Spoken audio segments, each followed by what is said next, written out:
war in Gaza and secure the release of remaining hostages. We'll discuss this headline and more of today's top stories. I'm Ernie Manous. And I'm Celestia Sherman. We'll also discuss the separation of church and state with University of Houston's Nancy Beck Young. Also, former Sakowitz Department Store President and CEO Robert Sakowitz will talk about his new book, More Than a Store, which details key moments from the Houston retailer's history. Also, we want to hear from you. Give us a call or send us a text at 713-440-8870 or email us at talk@hellohouston.org.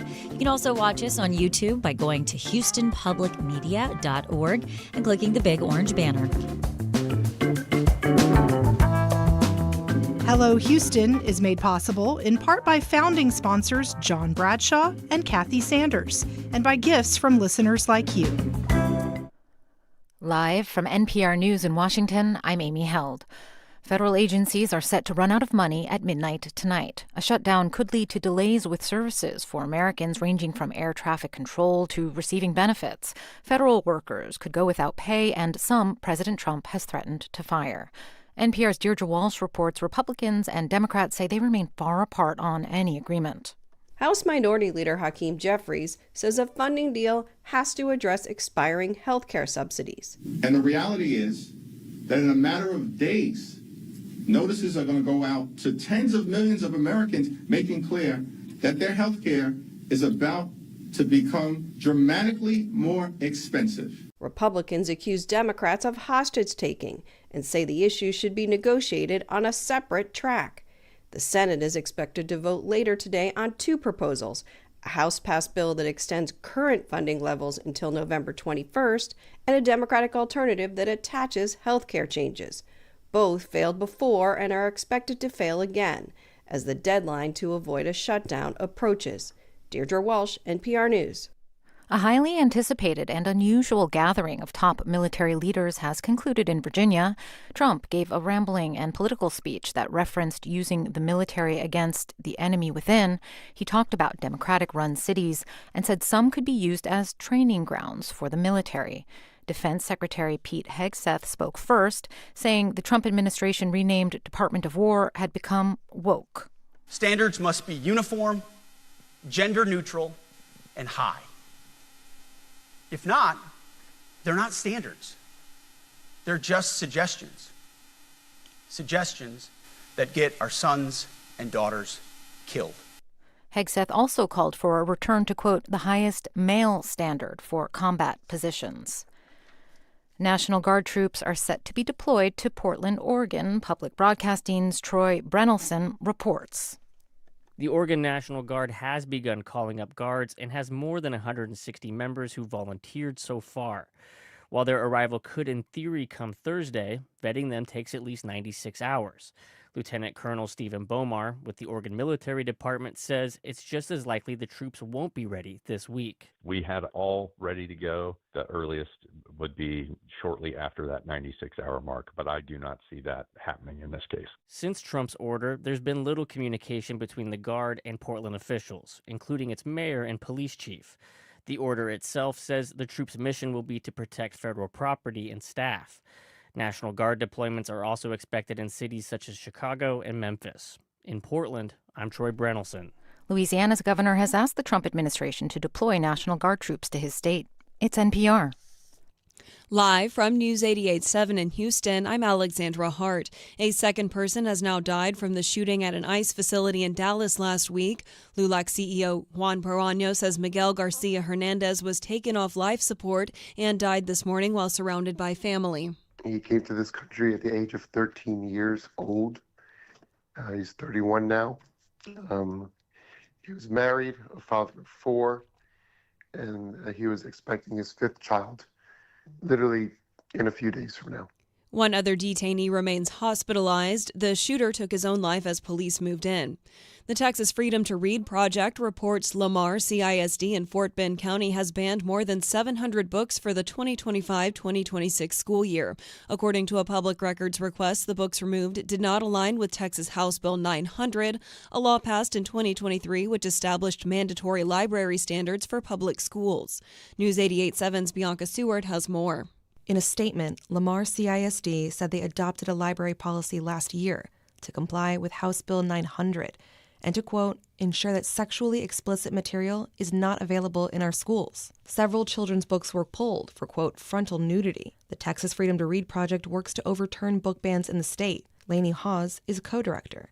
She says the laws are so broad, school districts are over-complying and pulling books for, quote, absurd reasons. The laws are broad, the laws are vague, the laws are confusing, and the reality is the laws are actually impractical. In a statement to Houston Public Media, Lamar CISD says the book ban is meant to protect students and that the board intends to revisit the library policy at its next meeting. I'm Bianca Seward, News 88.7. Lone Star College police have issued evacuation orders for 2 buildings at the University Park campus. The evacuation notice is for buildings 12 and 13 located along Highway 249 in Harris County. The police department said in a social media post that this is related to a bomb threat that they received. Authorities have been sent to clear the building. I'm Alexandra Hart, News 88.7. Support for NPR comes from NPR stations. Other contributors include Progressive Insurance, working to help protect small businesses and the owners that run them, offering customizable coverages to salons, accounting firms, tradespeople, and more. Learn more at progressivecommercial.com.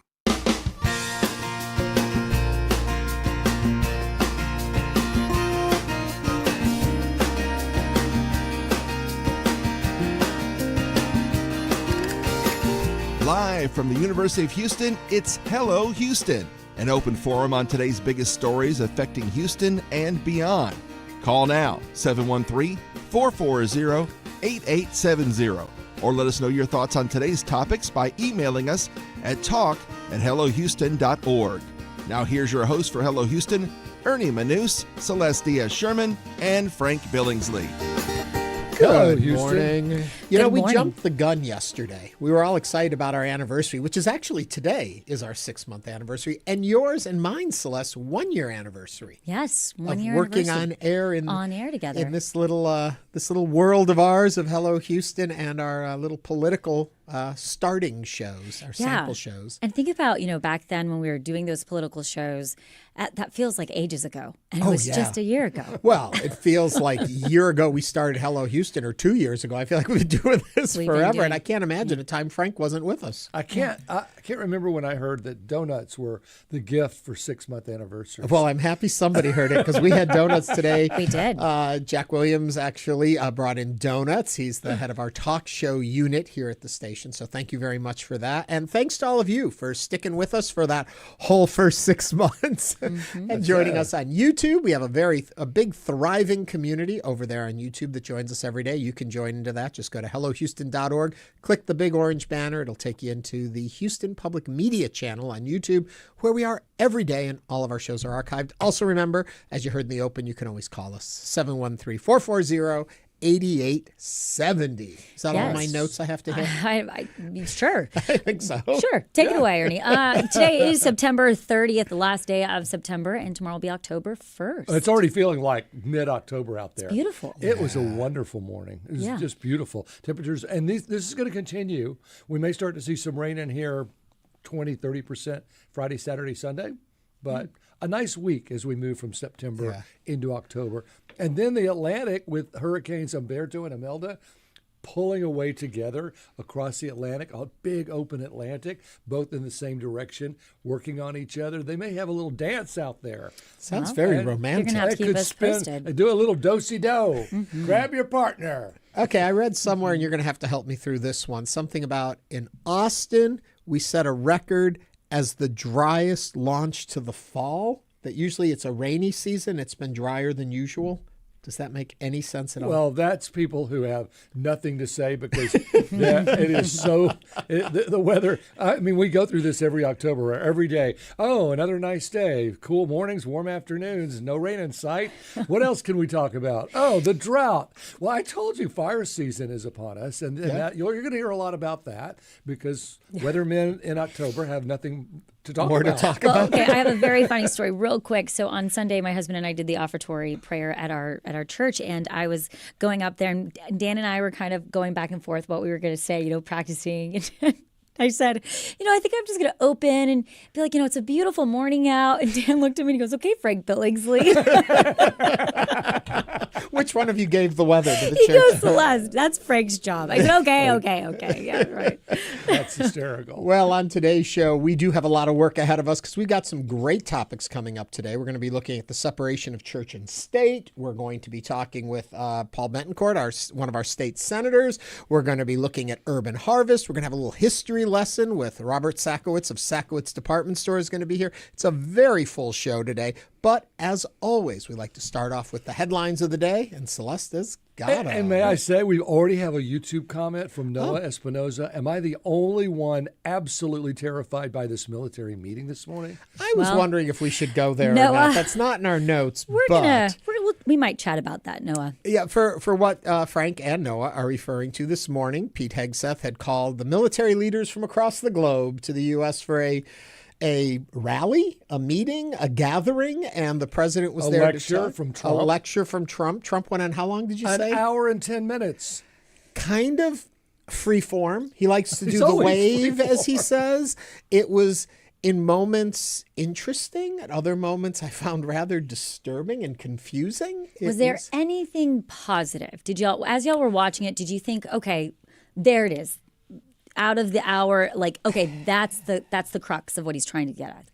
I'm still not sure what the whole purpose of it was. Did you glean anything better from it than I did, Frank? No, but no. The fact that we're talking about the world in a military way is a little concerning, but at the same time, we have to have a strong military. The world is a crazy place right now. Yeah. So that's positive. But at the end of the day, it's like no more political correctness in the military. We're here, and by the way, it's the Department of War. And I was talking to Pete Hegseth, and they changed it in the 50s to the, and we need to change it back to, we won all the wars, World War I, World War II, everything in between. And so we need to be the Department of War. It almost sounds like a battle cry, as opposed to the Department of Defense. And the Department of Defense not only meant defend our country, but defend other countries whose human rights were at peril. So we would go and defend a lot of countries, and we would defend human rights across the globe.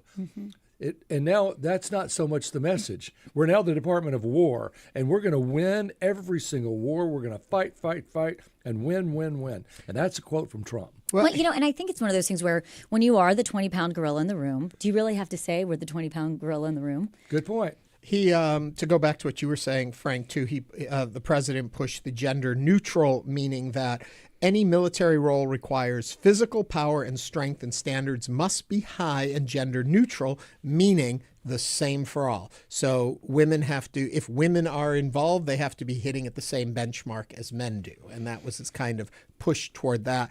But he also was pushes women out. Right. Yes. And he supported Hegseth's vow to cut toxic ideology from the military as well.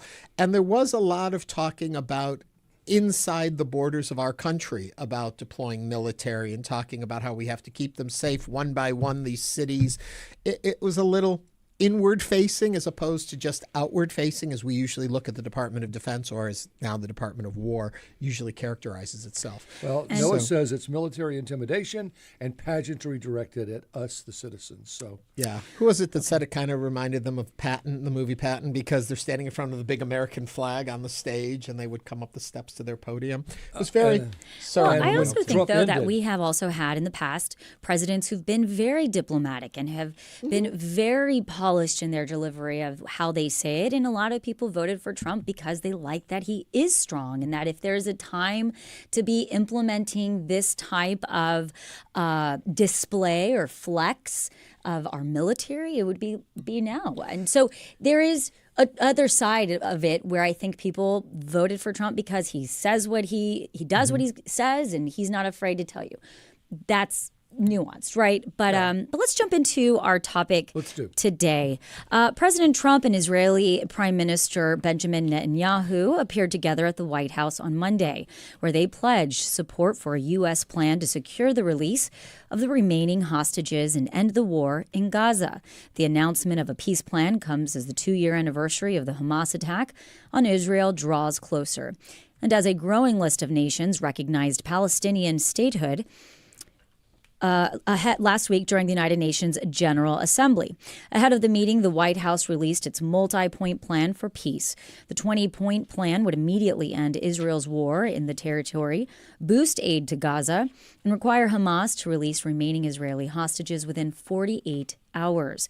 A Trump economic development plan will be created to rebuild Gaza, including a special economic zone with preferred tariffs and access rates. What do you think of the president's plan? Now is the time to join us on Hello Houston. You can give us a call or send us a text at 713-440-8870. And I know you read through it. I just want to remind people. So nothing has happened yet because the Knesset has to agree to it. I guess the Knesset's the correct word, to agree to this plan. Hamas has not agreed to it. Why would Hamas? And I think that's the big question, right? Yeah. Is that there essentially is that Hamas, the question becomes, will Hamas accept the terms that the president has laid out? I mean, maybe I'm missing something.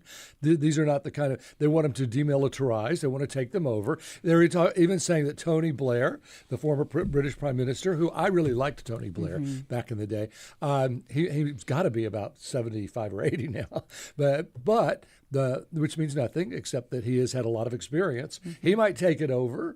There's a lot of moving parts, and Hamas only knows one moving part, and that's to be out to win Gaza and kill anybody that doesn't agree with their ideology. That's so you're kind of trying to talk, like Jack. You're trying to talk reason to some. Right, it's Jack and the Beanstalk. You're trying to explain to the giant why he shouldn't eat Englishmen. It's just, it's sort of. It's ludicrous. Now, more power to him. I do admire President Trump for taking a stand and trying to do something in that region, because we've kicked the can down this road for 50 years, if not longer. And at some point, obviously, it's just going to explode, and that's what it's doing now. So to try to at least get Netanyahu on the same page, but he's very much like Trump. I mean, he's a very my way or the highway guy. So when you've got two of those kind of in charge of this plan, I'm not sure that Hamas is just going to say, oh, okay, that sounds good to us. On the other hand, they're starving, they're desperate, their people are dying, and they've got to figure out something, and they're landlocked. They can't go south to Egypt. They can't go north to Israel. They can't go to Jordan. I mean, they're just they're in their own little dystopian universe right now. And I don't know what their answer would be if they say no. I mean, if the answer, okay, you say no to this plan, what's your plan? What's your counter? I'm also confused by the points that were brought up. At one point, Israel is to withdraw with no annexation, and Israeli forces are to withdraw in phases. But another point, they say that they would not that Hamas would have to relinquish control of Gaza. So if Israel is pulling out of Gaza and Hamas is relinquishing control of Gaza, what's going to fill the void? Right. And then we have the economic plan that comes in, which almost feels like, in some ways, a League of Nations, and at one point was attributed to Trump would then be in charge of this redevelopment of that area, like he needs another job. And I just think it's all very... The way you verify things too, some reporting I heard on NPR last night about it was the fact that they're asking Hamas to pull out. They're asking the people of Gaza to succumb to these things, but there's not really regulations on how it's enforced. It's sort of like you said, like a League of Nations, sort of a Palestinian commission that perhaps Tony Blair would head up, or perhaps Donald Trump would head up. But why would they trust anybody that's not one of their own? And why would it not be a commission that included some of their people that they trust? Yeah, there was also a comment from one of Netanyahu's chief aides, workers' side side people, who was talking about this Gaza redevelopment plan has been in the works for a while, and it's a real estate deal. And so there's concern about what is motivating this part of it. Yes, I think everyone would agree the fighting, the killing has to stop. Well, Catherine from Humble, to your point, says this is a business opportunity for Trump. He doesn't want to liberate the people suffering from the war. Mm-hmm. And again, that may very well be true. He made the remark that it's a beautiful beach. Let's build some Trump hotels there. And again, 713-440-8870. You're listening to Hello Houston. You can join the conversation as we open. You can send us a text or give us a call. Nicole says the Palestinian people already have so little power. To expect them to give up any they have left is not a good deal, in my opinion. Yeah. The part that is, I think, also concerning is that Trump and Netanyahu both said that if Hamas refuses, the U.S. would back continued Israeli military operations. And didn't Trump say, and I'm paraphrasing this, no holds barred, just do what you got to do? Yeah, if Hamas doesn't agree. Right, just do what you got to do. And then Netanyahu says, pulling the line from Goodfellas, we could do this the easy way or we can do this the hard way. So again, this whole mob mentality of we're the godfathers, you do what we tell you, or we're going to come in and I don't know what they would do. I mean, Hamas still hasn't agreed. And they are concerned. They question closely Netanyahu's follow-up remarks that don't align with some of the things such as longtime presence and statehood.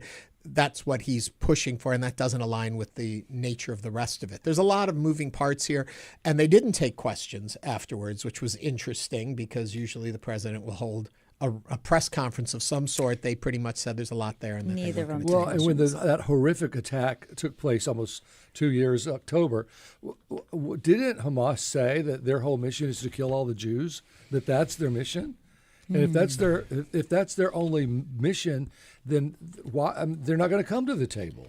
Yeah, I do praise the fact that there is movement toward hopefully a ceasefire in all of this.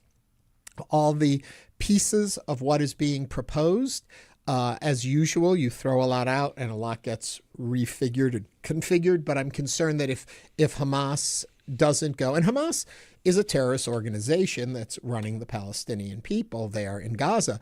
But if they are not agreeing to that, then the next step is, okay, annihilate. I did read that Netanyahu had a very heartfelt apology to Qatar. Yes. For the attack that they made in Qatar. So that was at least something.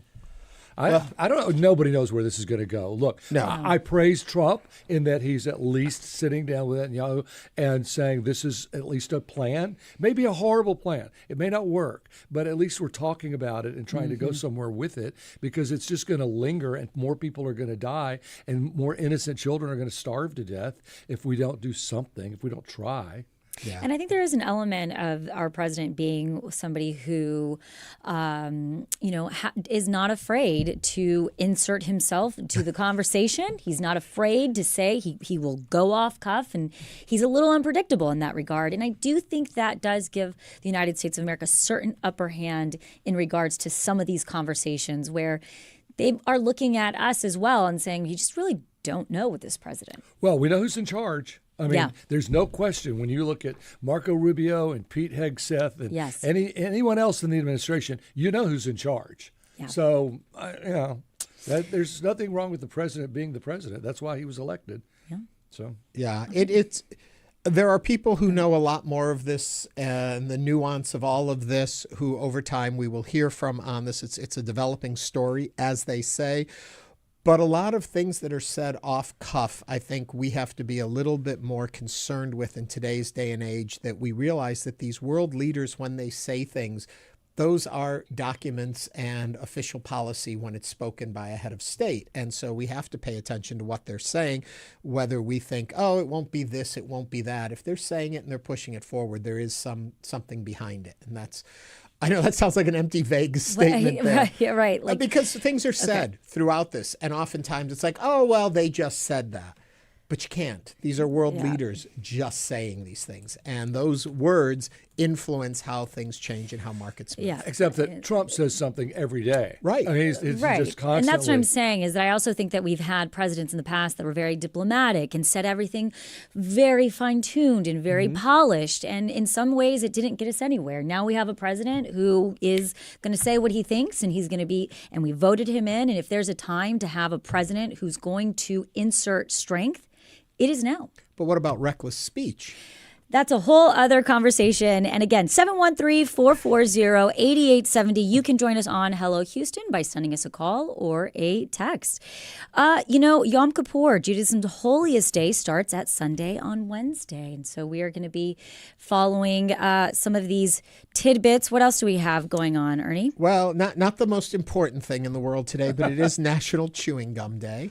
So if you want to have a piece of gum, do it and be proud of it today. Also, Jimmy Kimmel's ratings, we did a lot on that. We were watching what was going to happen. They went really high initially, right after his return to the airwaves. We all watched his Super Bowl moment. It That's has exactly slid right. back now, as expected, to about 2.3 million total viewers. That's what he had on Thursday. He was up to 6.5 million on Tuesday.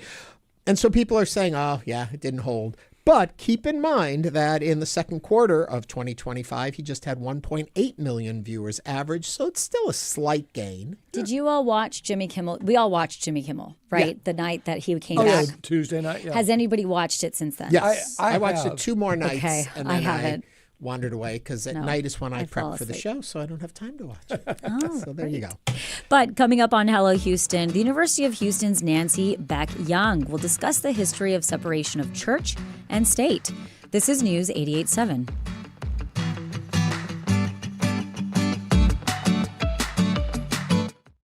With federal support gone, Houston Public Media needs a stronger foundation for the future.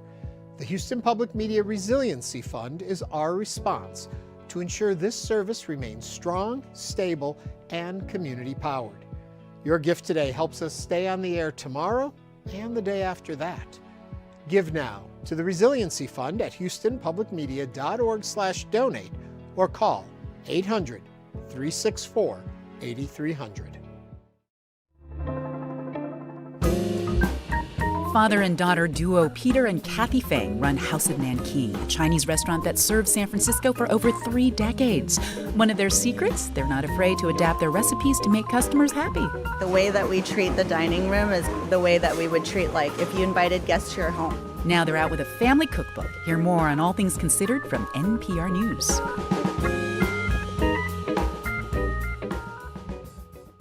You can hear it today at 3 o'clock. At Marketplace, we help you understand what's going on in the economy and why. There is no topic too large or too small, whether it's the housing market, jobs, interest rates, even the prices we are paying at the grocery store. Our independent journalism is critical in helping you connect the dots and getting the context that you need. So, join me, Kai Risdal, every weekday on Marketplace. Marketplace, weekdays at 6:30 p.m. on News 88.7. Support comes from Houston Grand Opera, presenting for the first time in company history Puccini's trio of one-act operas. Il Tridico, featuring one of opera's most famous songs, O mio babbino caro. Tickets available at hgo.org. Support comes from Doran Mayhew, a CPA and advisory firm with tax, accounting, audit, payroll, consulting, and more, serving all sectors, including construction, manufacturing, wholesale distribution, and international. More at DOEREN.com.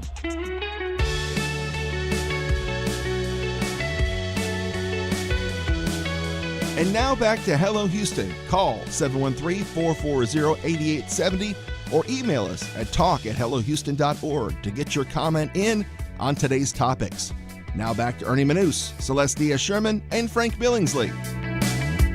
The separation of church and state has long defined American democracy, but in Texas, new efforts from Bible-infused school lessons to Ten Commandments displays and proposals for prayer in classroom are sparking debate over whether that line is being crossed.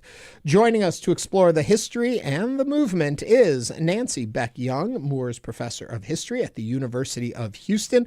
Professor Young, welcome to Hello Houston. Hello, Ernie. Thank you for having me. It's great to have you. And if you'd like to join into the conversation or call or text us, it's 713-440-8870. I guess the first place to start here would be, are we over-sensationalizing what's happening, or should we be concerned? I do think there is reason to be concerned. We have a long history in the United States going back to the Constitution and other words of our founders that church and state were to be separate entities. And I think the concern is not along the lines of somebody's breaking into my house, I must do something now sort of thing, but this could be dangerous. We could be on a slippery slope. So it's more of the slippery slope type concern than an imminent threat.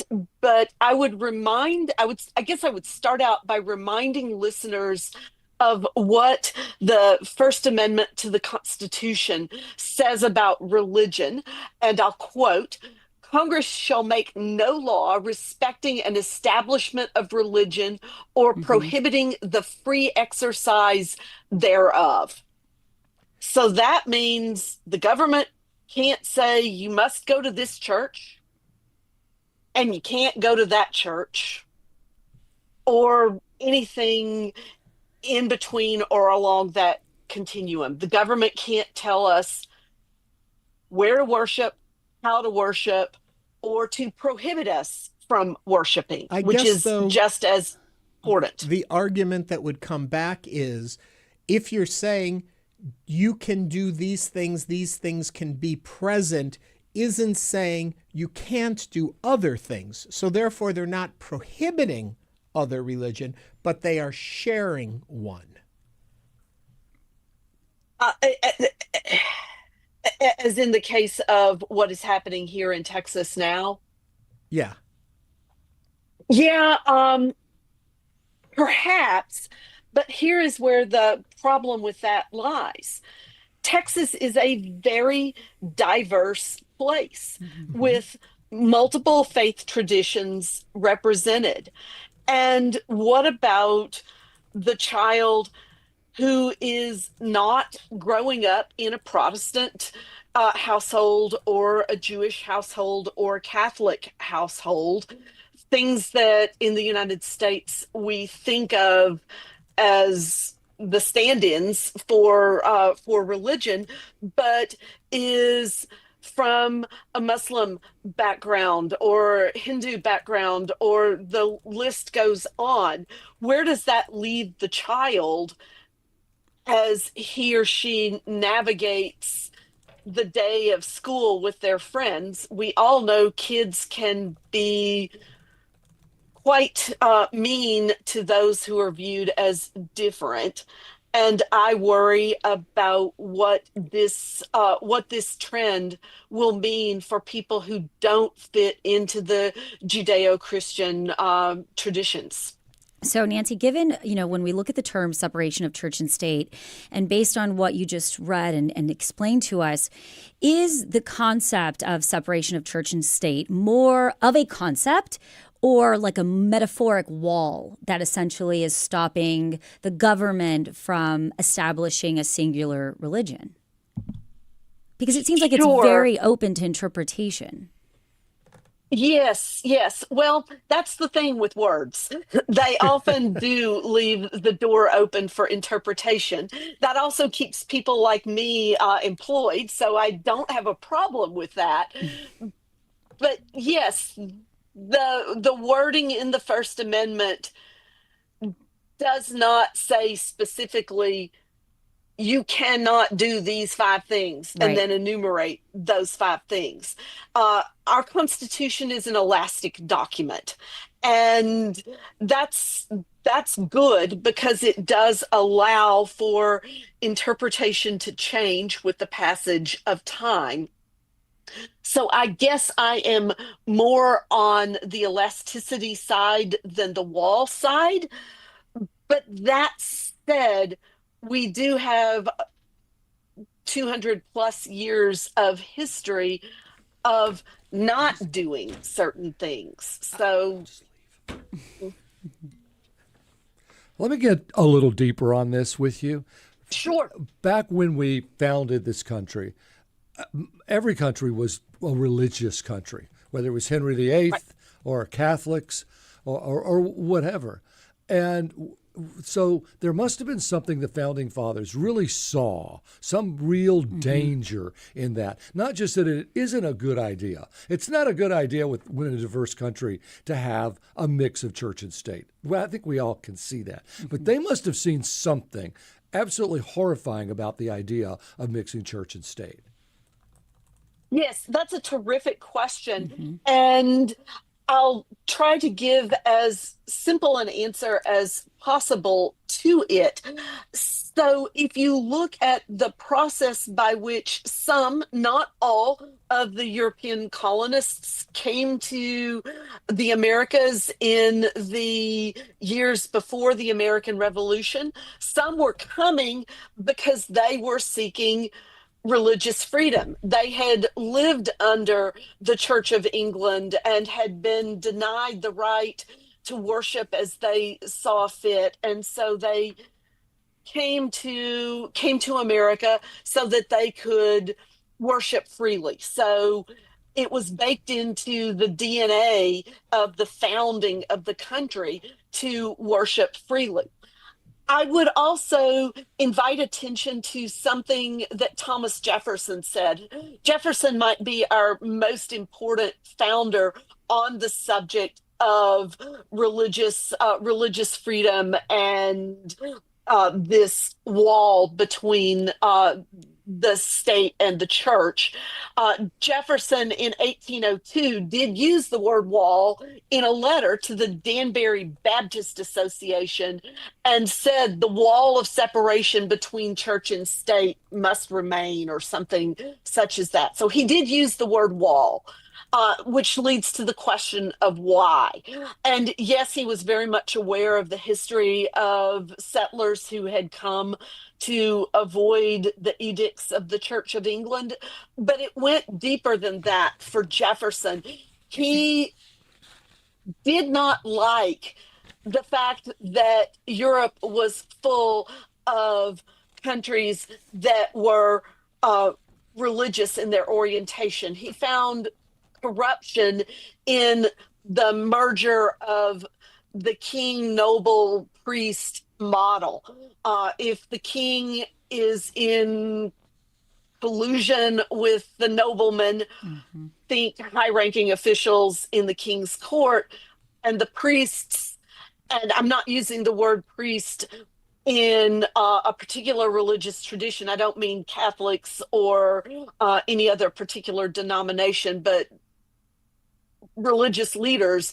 If there is a collusion of cooperation among those three, then it very strongly risks silencing democracy, freedom of opinion, freedom of thought, all of those things that we hold dear in the First Amendment to the Constitution. I want to go back for just 1 second here to have you clarify something or get your opinion on it. We talk about how the First Amendment was written and what it says as opposed to why it's not. Here's the 5-point rule of what you're supposed to follow.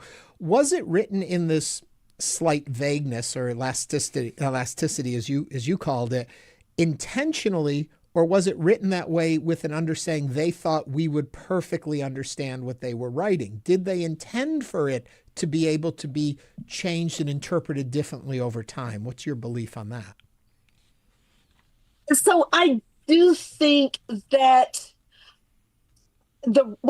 I guess the first thing to say is that the writing in the First Amendment is not unlike the writing in other amendments or the Constitution or the Declaration, or any of our other founding documents. They're not typically prescriptive in here are the 5 things you must do and the 5 things you must not do. They're as much poetry as they are prose. Right. And I think that is part of why they have lasted, because they are so elegantly written and they do allow for change over time. So I do think that that was part of it, but I think that the founders, the architects of the Constitution, in the case of what we're talking about now, were not channeling their inner lawyers. They did not view the Constitution or the amendments as a legal brief that must parse out to the letter what must or must not be done. And I think that they did think that the American people were smart enough to know what Congress shall make no law means. Mm-hmm. We are speaking with Nancy Beck Young about the history of separation of church and state. If you would like to join the conversation, you can call or text 713-440-8870. We do have a call on the line, Colby from Katy. Colby, welcome to Hello Houston. What is your comment or question for Dr. Young? Hi, thank you. Dr. Young, not too long ago, the Glorious Way Church in Cyprus invited school board candidates to their service and brought them in front of the congregation, and their preacher endorsed them and then went so far to say as, I don't care what the IRS thinks, and he said he doesn't care about the Johnson Amendment. Is Right. the separation of church and state just fizzled out? Thank you, Colby. Professor Young? Yes. So that pastor and that church were very much, as you pointed out, in violation of the law. The Johnson Amendment, which was added to the tax code in the mid-1950s, 1954, I believe, authored by Texas's own Lyndon Johnson, just in case anybody out there is wondering who this guy named Johnson was, to prohibit non-profit organizations. And typically that involves churches and universities and charitable organizations from engaging in political advocacy. So I'm a university professor. I would never dream of telling my students who to vote for or discussing that at all in the classroom. I am not permitted to do that. Any political advocacy that I do as a university professor, I have to do on my own email account. I cannot use my uh.edu account for those matters because I would be putting my employer and myself in great jeopardy, and I would not want to do that either to the university I love or to myself. So I can't do that. Likewise, preachers can't do that. They put their nonprofit tax-exempt status at risk. And so this pastor can hold whatever views he likes. He cannot like the Johnson Amendment. I don't like the speed limit. But that means, if I get pulled over, I have to pay the ticket. And if charges were brought against that pastor, that church would have to deal with the consequences, because to me that sounds like a very clear violation of the Johnson Amendment to the tax code. So, but we also saw that back in 2022 when the very prominent Second Baptist pastor Ed Young called for Democrats to be voted out during a sermon, and that made national news. I mean, it was quite a pivotal moment, and that was back in 2022. So, do you think that we're slowly getting more used to hearing this type of commentary from religious pastors and such? I think it's happening more frequently. I don't think we should get used to it. It's very dangerous. It runs afoul of President Jefferson's king, noble, priest test. In this case, not a priest, but a pastor. But that's just not something preachers should be doing. One does not go to church, or one should not go to church to learn who to vote for. One should go to church to deepen one's faith in God or whatever entity one might worship, and to learn how to live a better life and be more accepting and loving for their fellow humans. Well, my last... It shouldn't. My last comment, all the Billingsleys came over here in 1640 as Quakers to get away from the Church of England. Yeah. So I'm very strong on this subject. Yes, absolutely. Nancy Beck Young is the Moores Professor of History and Director of the Center for Public History at the University of Houston. Professor Young, thank you for joining us today on Hello Houston. Thank you for having me. Thank you. Coming up, we'll talk about Sakowitz, an iconic store from Houston's heyday. Stay with us as Hello Houston continues.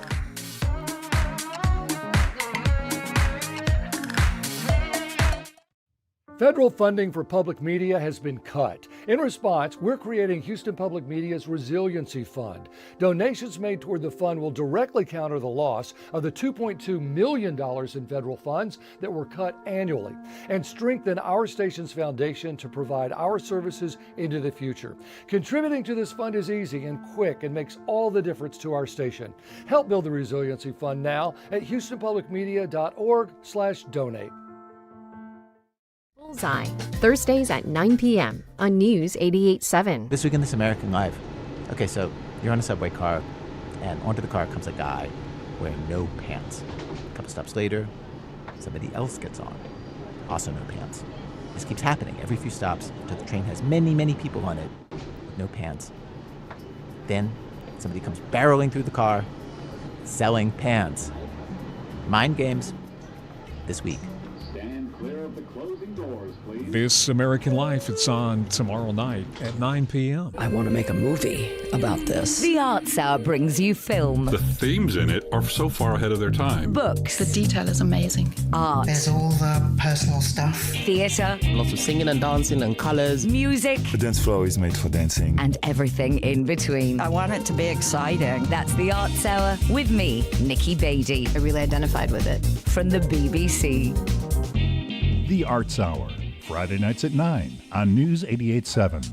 Support comes from Moody Center for the Arts, presenting a site-specific dance performance inspired by their current exhibition, Biomorph, choreographed by visiting artist Gabrielle Lamb, Thursday, October 9th from 6 to 8 p.m. More at moody.rice.edu. Support comes from Decamera, presenting the Jazz Series with Houston native saxophonist Walter Smith III, and continues with Branford Marsalis, Pat Metheny, John Coltrane at 100, Hiromi, and more. Begins October 17th. Tickets at decamera.com.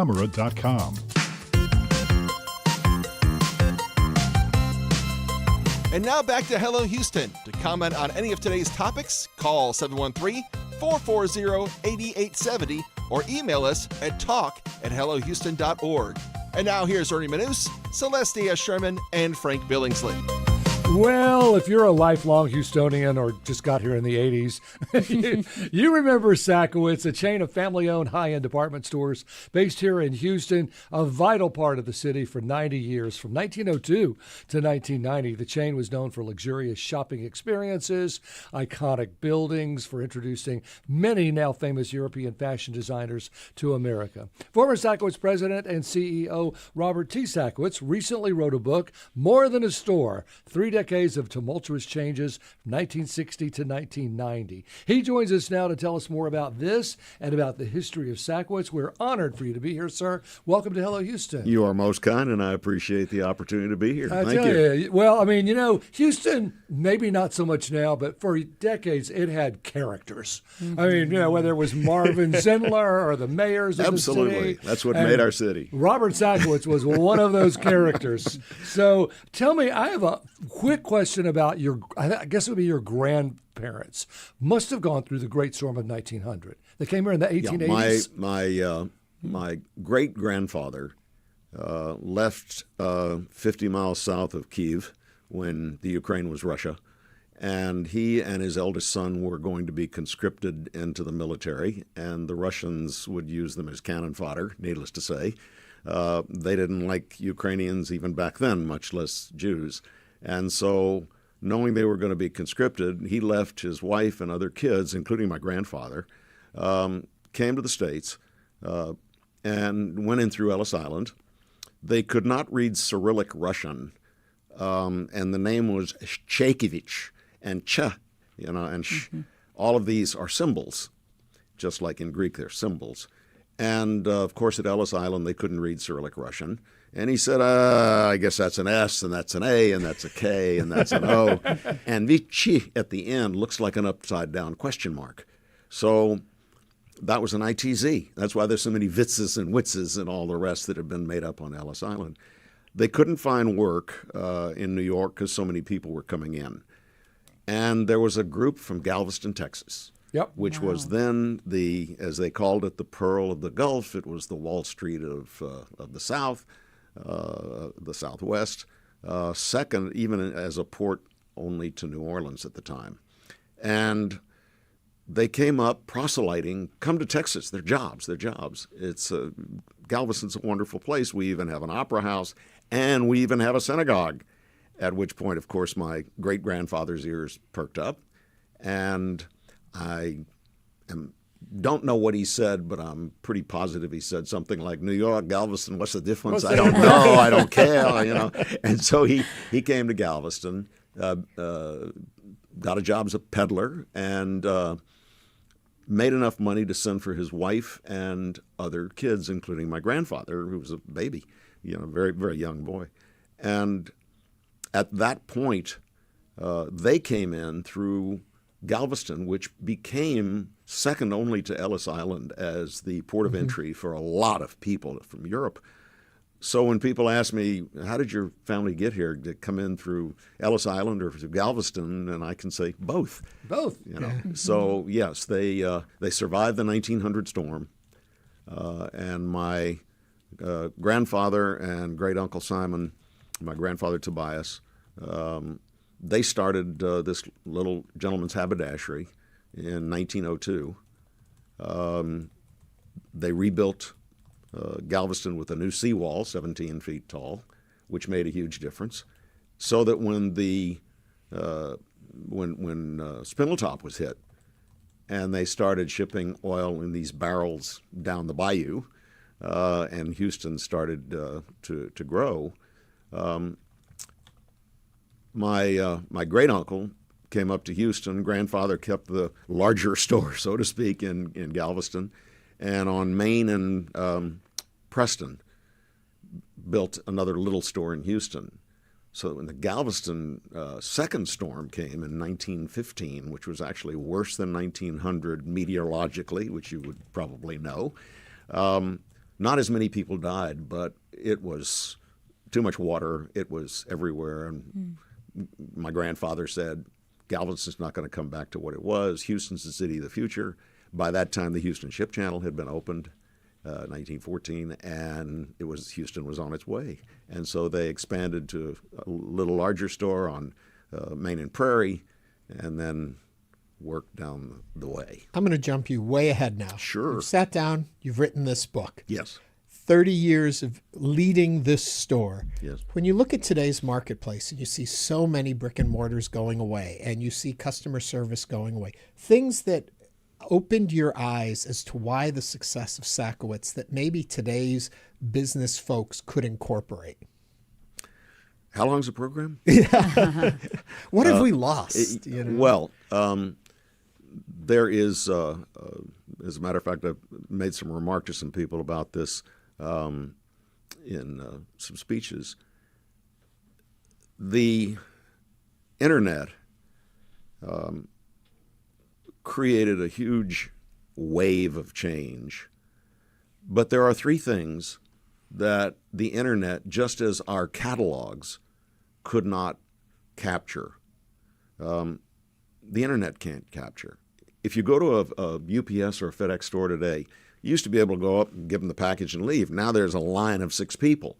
It's because all these women are sending back all of their returns. 2 of the 3 dresses that they ordered. Is right. Because you cannot verify fit, fabric, meaning touch, and color. Mm-hmm. I used to go up when we did our catalogs, and we'd look at the photograph, and we'd look at the merchandising, and our publication guy, Harrison Services, would say, "Which do you want me to fit? You want me to fit, match it to merchandise or match it to the photograph?" And I said, "You match it to merchandise because that's what she's going to get." Right. That change plus the COVID really made for a huge difference in people rethinking about going to stores. The mall's a nuisance. I've got to drive there. It's not safe. All of these things. That has gone to the point where a number of stores and malls were in a lot of trouble and closed because they didn't get that kind of traffic. On the other hand, you will also find that Amazon now has a store. I mean, they have to have the touch, the brick and mortar, and the fantasy and the colors. So there's a lot of attractions, just the department store as the be-all and the end-all of fashion arbiter, being the criteria of taste, of knowing what Ernie wanted to wear, of saying, hello, Mr. Manous, how are you, when they greeted. All of those that have been lost, they come back now in smaller doses.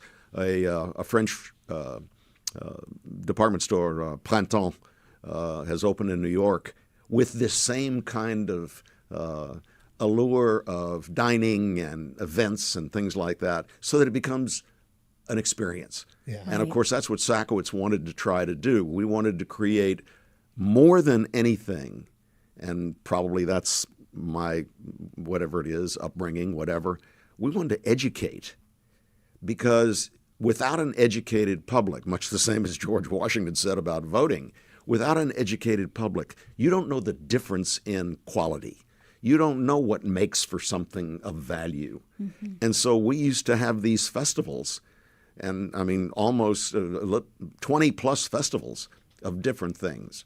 A festival of great religious cultures. Today I think we'd have been picketed, but we went all over and we had all the great arts from the religions of the world. We did a festival of art that was showing the art of everything. But meanwhile, we had 132 works of we couldn't do it today. Mm-hmm. The Menils and all of the great collectors, the Blaffers, all of them loaded. But we got works of art from all over the United States. Portrait of Maria Teresa by Velázquez, Monet, Manet, Degas. I mean, today there's no way we could get it done. But we bust in schools. And in the book, you'll see a letter from our superintendent of schools thanking us for doing this. You know, but Mr. Sakowitz, you know, you're talking about this you're talking about this experience that Sakowitz, when you were in your prime, you all are essentially setting the store. You all were setting in many ways the standard in fashion and experience, but you all are also setting business strategies that in some ways are being implemented. That's correct. Today. Absolutely. And so what was the thought process behind that? Competition. Mm-hmm. Basically, we had started, as I said, as a little men's business. Mm-hmm. And until, it's a story in the book, until decades later, we didn't add women's. And even then it was a leased department until we took it over. Neiman started as women's. So when they came to Houston, people don't realize they didn't come as Neiman Marcus. They acquired something called The Fashion. Well, it was a store here called Ben Wolfman's The Fashion that had exclusivities. Just as we had exclusivities for men, they had the exclusivities for women's design from New York. So, you know, necessities, the mother, father, everything of invention. I saw, because after graduating from college, I did an internship briefly at Galeries Lafayette department store in Paris. And with all due respect to New York, Paris was the be-all and the end-all of women's fashion, just as London was men's fashion. Right. And so I tore a page out of that book and said, when they started ready to wear, I said, we're going to fashion ourselves after that. We're going to launch, we're going to grab onto that, and we're going to bring that to America. So we launched first in America these French designers, Courrèges, Saint Laurent, Givenchy, all the rest. Yeah. And then, as things would have it, I started taking the best sellers of those things and went to Asia. And Robert, I am sure that all of these stories people can check out in your book, More Than a Store, 3 Decades of Tumultuous Changes, 1960 through 1990. Robert T. Sakowitz is the former president and CEO of Sakowitz, Inc., and the author of this amazing book. Just these stories that you're sitting here telling us are incredible. Robert, thank you for joining us on Hello Houston. Coming up is the second hour of Hello Houston. Stay with us for more conversation. Stay tuned. There's more Hello Houston on the way with Ernie Manous, Celeste Diaz-Sherman, and Frank Billingsley. For the latest in local news, subscribe to the Hello Houston daily newsletter at HoustonPublicMedia.org. Hello Houston is a production of Houston Public Media. The opinions expressed by the guests of this program are solely their own and do not represent the views of management, staff, or underwriters of Houston Public Media. This is News 88.7. Support comes from Elmore, communicating with clarity and inspiration, collaborating with executive leadership to create expert internal and external communications strategy. Elmore, listen, clarify, communicate. More at elmorepr.com. Nice day today, lots of sunshine, and will warm up to around 94. Currently it's 87. This is your NPR station, KUHF, Houston News 88.7, a service of the University of Houston. It's 12 o'clock. Just ahead on this hour of Hello Houston, the Texas Department of Public Safety has ceased issuing certain commercial driver licenses to DACA recipients, refugees, and people granted asylum. We'll discuss this and more in today's top stories. I'm Frank Billingsley. And I'm Celeste Diaz-Sherman. We'll also talk with Harris County Clerk Taneshia Hudspeth.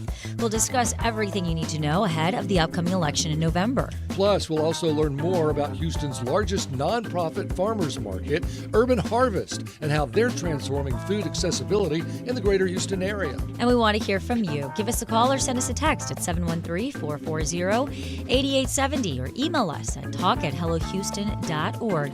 You can also watch us on our YouTube channel by going to houstonpublicmedia.org and clicking the big orange banner.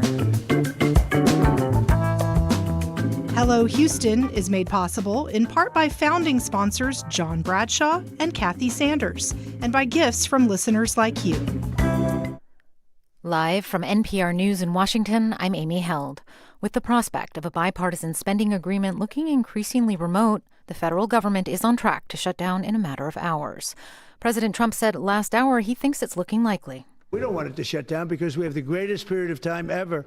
I told you, we have $17 trillion being invested, so the last person that wants it shut down is us.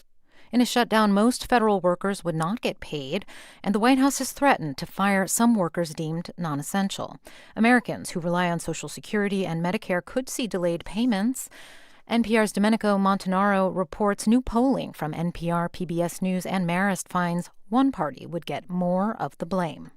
Neither party would get the majority of the blame, but Republicans who control both chambers of Congress would get more of it than Democrats by a 38 to 27% margin. Another 31% say they would blame both parties equally. Across the political spectrum, people are split on whether it's better to compromise to avoid a shutdown or to stand on principle, even if it means one would occur. Democrats and independents lean toward compromise, while Republicans tend toward standing on principle. The survey of more than 1,400 people across the country was conducted over 5 days last week. It has a margin of error of plus or minus 3 percentage points, meaning results could be 3 points higher or lower. Domenico Montanaro, NPR News, Washington. Earlier today, Trump spoke to a highly unusual gathering of top U.S. military leaders flown in from all over the world. NPR's Tamara Keith reports he talked about his desire to use military force on U.S. soil. At the start of a rambling and often overtly political speech, Trump joked that the uniformed generals and admirals could leave if they didn't like what he was saying. Of course, there goes your rank, there goes your future. Later, he talked about deploying the military to keep domestic order and peace. As president, I will never hesitate to defend our people from threats of violence, from the horrible plague that's taking place from within. There are strict legal limits on when troops can be deployed on U.S. soil. Tamara Keith, NPR News. Hamas says it's still studying a U.S. peace plan put forward yesterday and says it will respond soon. The 20-point plan would have Hamas release all hostages, disarm, and turn over power in Gaza. In exchange, Israel would end its offensive. NPR's Aya Batrawi reports. Arab states and Turkey put out a joint statement welcoming Trump's plan, and this does put pressure on Hamas. This war has been deeply destabilizing for the region. It has left Gaza in ruins with more than 66,000 people killed by Israeli fire there, a third of them children, according to Gaza's health ministry. It was also just this month that Israel bombed Qatar, and reportedly yesterday Netanyahu did have to call the Qatari prime minister and express his regret and apologize for that attack. Israel's war in Gaza is nearing the 2-year mark. It's NPR News. Live from News 88.7 in Houston, I'm Alexandra Hart. A second detainee has died from the shooting at a Dallas ICE facility last week. 31-year-old Miguel Garcia Hernandez was taken off life support and died this morning while surrounded by family. Attorney Eric Cedillo represents the family. He says the shooter wasn't necessarily targeting Garcia Hernandez, but was firing indiscriminately. It does appear that he was targeting the ICE facility, from what we hear. And that, unfortunately, I don't believe he cared about who he was shooting at. One other detainee remains hospitalized. Police say the shooter opened fire from a nearby rooftop and took his own life as they closed in. The Texas Education Agency says it's received more than 350 complaints against teachers and staff for comments made after the killing of conservative activist Charlie Kirk. As the Texas Newsroom's Lucio Vasquez reports, some educators have already been fired.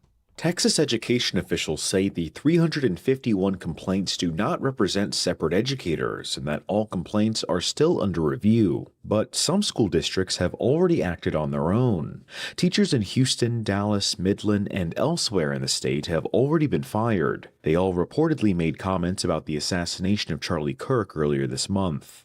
College students are also facing disciplinary actions. Students at Texas Tech and Texas State are no longer enrolled after mocking Kirk's death on campus.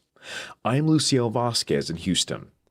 An evacuation order at Lone Star College's University Park campus library has now been lifted. Earlier today, campus police issued an alert to evacuate buildings 12 and 13 on campus, located along Highway 249 in Northwest Houston, after receiving a bomb threat by email. Lone Star College Police Department have since issued statements on social media saying the Harris County Bomb Squad has cleared the library and no device was found. The campus remains closed for the remainder of the day. It's 87 degrees right now on the University of Houston campus, high today around 94. I'm Alexandra Hart, News 88.7. Support for NPR comes from NPR stations. Other contributors include ARM. On the latest episode of Tech Unheard, ARM CEO and host Renee Haas talks to Dr. Farnam Jahanian, president of Carnegie Mellon University, about how tech and AI are helping to shape the future of computing.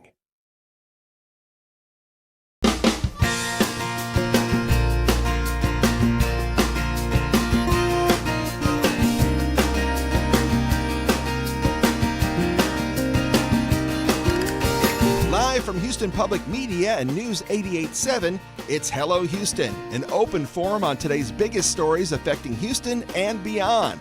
Call now, 713-440-8870, or let us know your thoughts on today's topics by emailing us at talk@hellohouston.org.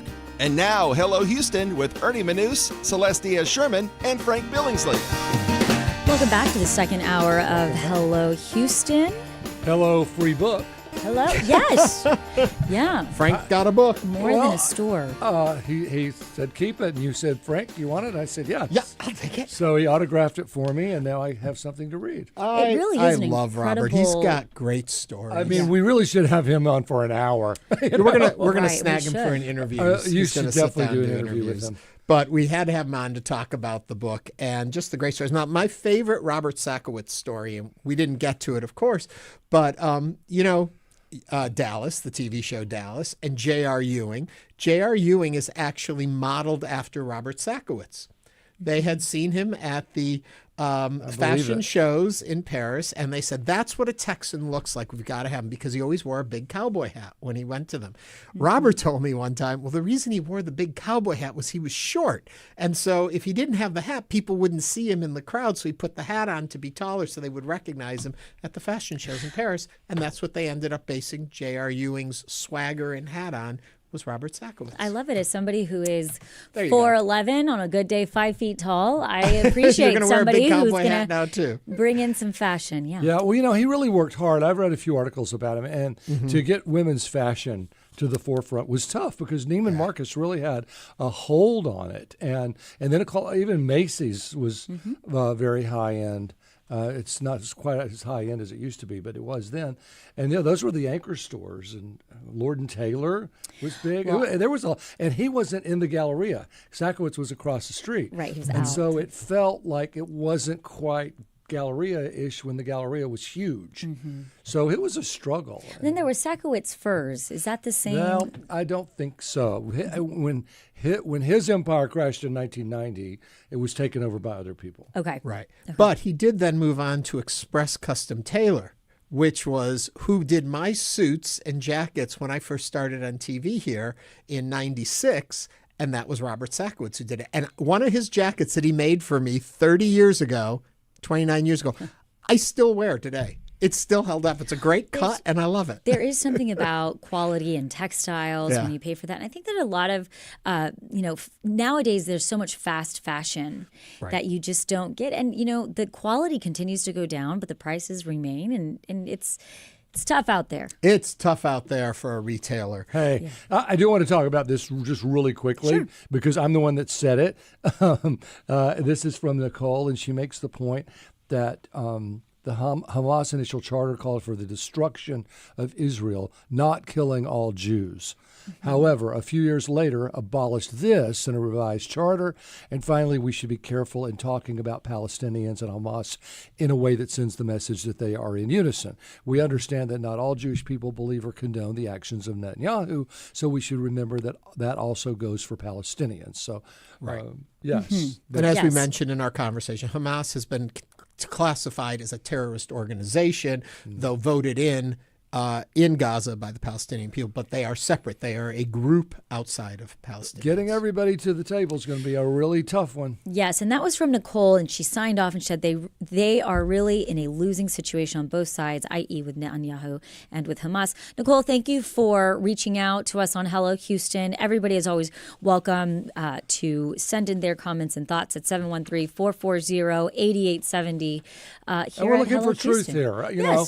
And respect. And that's essentially that is our goal, is that everybody can feel like they can join in on the conversation. Yep. So thank you for that. Coming up on today's show, we're going to be talking about voting. There's a lot you need to know. Remember, October 6th, if you're not registered to vote, it's got to be done by the 6th. We'll talk about how you have to do that and what you need to know, because we're going to have the Harris County Clerk with us to take us through all I have a those personal steps. question, because I moved and my address changed, and so I'm not... I've got to talk to her about that. Yeah. Well, that is coming up. But right now, joining us, we're very excited, Texas Senator Paul Bettencourt, Republican who represents District 7 here in Houston, is with us. Senator Bettencourt, welcome to the program. No problem. Okay. He just needs to get online and not in line. He can get his voter registration changed.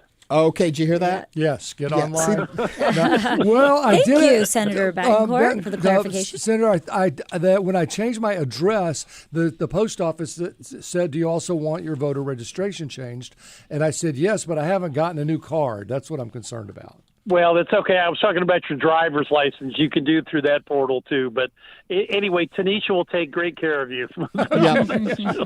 She'll be up in a little bit, but we've got you now. So we're talking to you about your things that are going on. Originally, when we first reached out to get you in, it had just been announced that you were going to be on the newly formed Civil Discourse Committee after, of course, the assassination of Charlie Kirk. So I'm curious if you could walk us in a little bit about what is the goal of that committee and what work are you folks doing? It seems needed more now than ever.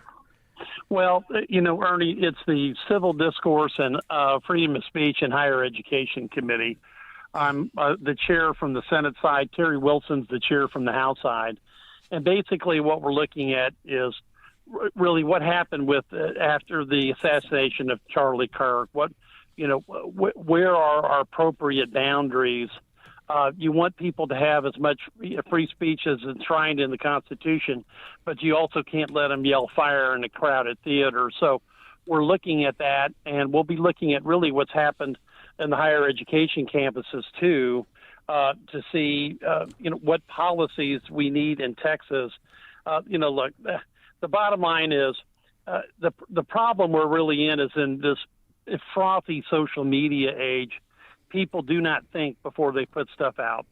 And that has a tendency to really increase the temperature of what should be rational civil discourse to the point where it becomes completely irrational. And so we're trying to strike that balance. Mm-hmm. So, Senator Bettencourt, speaking of balance, when we look at in the higher education space, we understand what happened in Texas A&M where the professor was fired after that viral video between the student and what the professor was talking about. In your committee, are y'all having conversations about that as well? Well, we'll be looking at that too. That's a complex problem when you really look at it. The reason why President Welsh is not there anymore, in my opinion, is that you can't be saying one thing to students on a that's being surreptitiously recorded, apparently, and then say another to the Board of Regents, then another to the Faculty Senate, and another to the people from the Texas Senate that are calling you. And you've got to have consistency about these issues. And if you don't, it's just going to eat you up in this social media driven era that we're in. And the fact of the matter is that if you go back and look at that actual course syllabus, which I've actually seen for the first time this morning, I don't think there's any debate that we should be teaching people to teach 5, 6, 7-year-olds about transgender studies. It's a preposterously wrong thing to do at that age. And that's why that course had been blocked not once, but not twice, but a third time it got out into circulation, and that's what caused the department head of English and the dean of science to be sacked because they didn't even tell the president or the provost about it. So we've got to make better decisions about what we're teaching at the universities anyway. And I want to get back to that. I want to step back just a little bit when you talk about what your committee is looking at and trying to accomplish. When you look at the First Amendment and our current understanding of it, can you make laws that limits certain types of speech? Is that, from where you sit, permissible? Are there examples of doing that, or is there a different way to approach this? Well, Ernie, look, I mean, this has been literally at the heart of somebody yelling fire in a crowded theater, okay, right. And there's no fire, okay? Now, when we look at this, what happened with, and look, obviously, this was a political assassination, and I'm old enough to be alive in 1968 when we lost almost Robert Kennedy on live television. He literally walked off the stage, was back in the hotel kitchen when he got shot, and people came back to the microphone and said, Robert Kennedy, Senator Kennedy's been shot. Is there a doctor in the house? Now, Eric Andel, who's even older than I am, have talked about that on my radio program, because that really set into us how horrible political violence is. And in 1968, you went from that to the assassination of Martin Luther King. You go down a long list. And we go through spats of this in the U.S. history. And so what I'm concerned about is, for the first time, and I'll use a direct example. The Democrat state senator gets shot and killed in Minnesota, if I have the right the state. The resolution passes the House unanimously condemning it, but Charlie Kirk gets shot and killed in Utah, and there's a whole bunch of people vote no. Now, it's their right to vote no, and it's their free speech to talk about it. But what I don't think we can get to is the point where we're glorifying death like that, especially political assassination, because that brings us down to the level of a third world country. But I guess to go back to what I'm initially asking, though, is we can see things as that we feel are right or wrong. We can think things are abhorrent behavior. We have laws against violence and assassination and all of those things, murder. But how do you then parse out free speech? How can you, in a committee, you can maybe lay guidelines for suggestions of how to behave in the public square, but can you make laws that limit it? Well, that's what that entire discussion is about, Ernie. And look, it's tough to do this because, I don't think any of us would on this show would be there glorifying a political assassination of a Democrat senator or a conservative movement icon like Charlie Kirk was. So because there's some level of common sense that's appropriate, as well as decorum and belief in what's right or wrong. Okay. Now, the problem is we got people that go way past that. And I think we're going to have an honest discussion about what social media does to basically, coarsening the entire fabric of the country, because that's really what's kind of the underlying layer here. And so we're going to have those discussions because we don't have a predetermined outcome, but boy, we need to have a discussion because the temperature level of this has got to come down. When we're talking, like we talked about the voter registration, issue, that's something that Democrats and Republicans should be able to agree. Oh, I moved, so let's, how do I get re-registered? This is not. There's stuff that we should be discussing without having a giant, artillery exchange. And I think that, you look at the some of this violence that we've had, especially on these ICE offices. I think the last shooting where somebody's writing anti-ICE down, but that person ends up spraying bullets at what are detainees, and they're killed.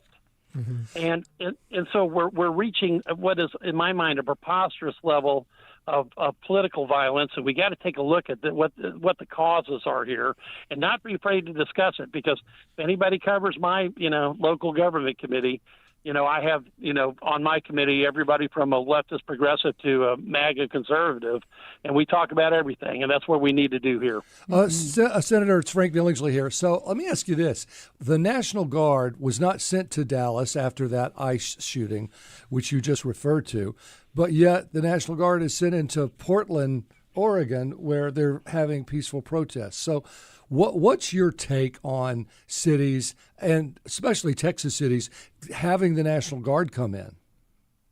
Well, I mean, if they're needed, they need to go. It's because, look, what happened is, best I can understand, and I'm not an expert on it, but they basically nationalized the Oregon Guard and sent in 200 people from the Oregon Guard. Okay, great. Now, I did see some video and I saw some people live outside an ICE operation, and they were protesting it, and they were, screaming and yelling and et cetera. It didn't look like they were doing anything except trying to obstruct traffic, but even that's against federal law. So that's a decision that's going to have to be made, city by city. I think that, however, there's a general feeling, and it's I think across the country, that people don't feel as safe as they should in American cities, and whether they happen to have a Republican mayor like Dallas did or a Democrat mayor that Portland has, it shouldn't be the issue. The question is, are there some logical things we can do to try to dampen down violence in our big cities, and if there is violence that's being targeted against federal installations, then, the feds have the ability to do what they've done, which is nationalize, local state guardsmen and put them out as support troops. And importantly, I think we need to have a discussion about what is appropriate that actually works. You look at D.C., it was an absolute mess until there was a big deployment, and that has dramatically dropped violence in that city. Now, how long it stays down and what happens in the future, we don't know yet, but we know that carjackings plummeted, and I think members of both parties, especially in D.C., were just tired of staffers. And in even some cases, members of Congress getting hauled out of their car, beaten up, or in the worst case, killed. So we have to not be afraid that additional policing is the right answer. You're listening to Hello Houston. We are speaking with Republican Senator Bettencourt. You can join the conversation at 713-440-8870. And we do have a call on the line. Sarah from Montrose. Sarah, welcome to Hello Houston. What is your question for Senator Bettencourt? Hey, so Senator Bettencourt, I remember my early days campaigning with you and my parents, who were Christian Coalition chapter presidents. I remember you with Ted Cruz at the early Tea Party Republican meetings down in Clear Lake. My husband was on your radio show once or twice with Lieutenant Governor Patrick. And so I've always appreciated the way that you handle practical issues in a nonpartisan way. You did so as our tax assessor collector. But my question for you is, going back to your comment where you say there are some logical things that we can do to dampen down violence in our big cities, why is it that it feels like, as Senator Cruz pointed out over the Jimmy Kimmel thing, why does it feel like the GOP is prioritizing one amendment over the other, i.e., do you feel like reasonable gun control and operating within the bounds of the Second Amendment, granting us the right to freedom of arms, why are we attacking the freedom of expression and freedom of speech? And we're not afraid that once you guys are not in power anymore, that's not going to be turned against you and that your freedoms aren't going to be tamped down in the same way. By the way, Sarah, that is exactly what Senator Cruz had to say. Okay. When he was after, let's see, who was it? One of the Trump administration people said basically, it was a question on the FEC. And he said that if you go down a path that basically, effectively threatening somebody's license is good for this administration, then what's going to stop in the next administration that somebody threatening somebody else's, broadcasting license? Right. And I actually said on my program, I said, he's absolutely right. And I actually have also commended him for what he said after the ICE shooting in Dallas, that this level of political violence has to stop. Look, you have to be willing to talk about everything. What the commission, or what our joint, it's actually a joint committee, sorry, it's not a commission, is trying to do is, okay, let's go look at what happened in San Marcos. Why did the student, get tossed out, and then he's now said, I made a mistake, and he's got a GoFundMe page, and I think he's reached his goal about getting back into school, which I think is a great thing. But I actually want to ask him to come and testify because he's somebody that's gone through the process, and I want to know what he was thinking, what he felt like happened to him, and what do we need to do to get through to people not to go down the same path that he did. So no, as at least I'm only one half of the committee chairmanship, but the other half is an Aggie and a very practical guy too. So I assume we're going to have everything on the table. I want to take a moment. I know we're short on time, so I want to move you over to another committee that you serve on, and that is disaster preparedness and flooding. We're curious about updates on Kerrville and the surrounding area. What have you got for us? Well, I'm asking the water board to give me a response on how we're doing on that project once a month. Mm-hmm. And I expect that the bill just got signed, obviously, in September, and we'll have a pretty good update on what we're doing. They've already started the work on scientific basis, Ernie and Frank, of looking at some of the topography there, making sure they know what portion of that flash flood alley needs to be covered. So they're making some initial progress, but I don't have a report yet, but Ernie, but as soon as I do, I will call back and say, let me on. Well, what's your thoughts on reopening Camp Mystic so soon? Well, look, we don't do bills of attainder, okay, like the old Star Chamber in England. And we set policy, and that policy has dramatically changed. If you're a camp, you have to follow all the new rules. Mm-hmm. And the only way you're going to reopen is if you follow every rule of the letter. There are no exceptions. So there's a lot of there's a lot to do in some of these camps, and of course, Camp Mystic's at the center of it because their response was, quite frankly, we heard some just absolute story of overwhelming grief with the families that lost their children there because they made a fundamental decision. Instead of evacuating children to higher ground, they let them stay. They told them to stay. And that is the first thing that has to change for any camp, that they have to have an evacuation plan. And so I'm going to wait to see, exactly who is complying with the law, because the law has to be applied equally, even in the most horrendous death situation, which is what I consider mystic. They have to be able to say that they're following the letter of the law, and if it's not good enough, we have to change it. But more importantly, the law exists not just criminally, but civilly.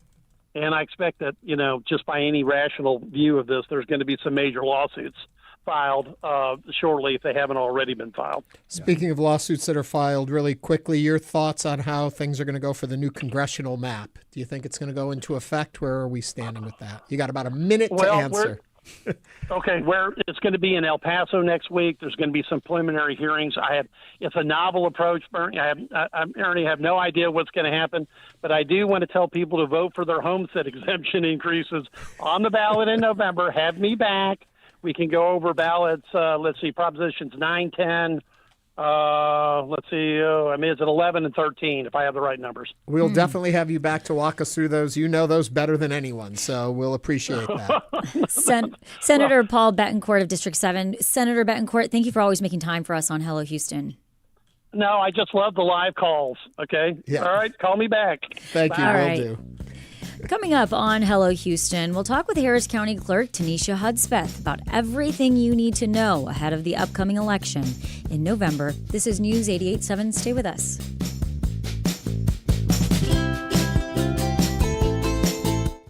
Hello, I'm Josh Adams, General Manager of Houston Public Media. This station just lost $2.2 million in federal support annually. To keep our station strong, we've launched the Resiliency Fund, powered by community members just like you.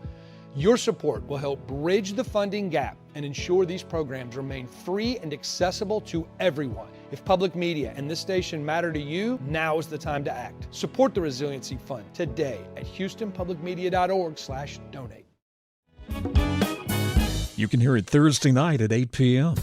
On Fresh Air, you'll hear revelations from well-known actors, like Zach Galifianakis on the story behind his last name. It's actually shortened, Terry. My real last name is Galifianakisberg.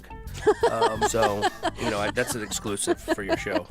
Fresh Air, bringing you some of the biggest names in American culture and some of the most difficult to pronounce. Join us.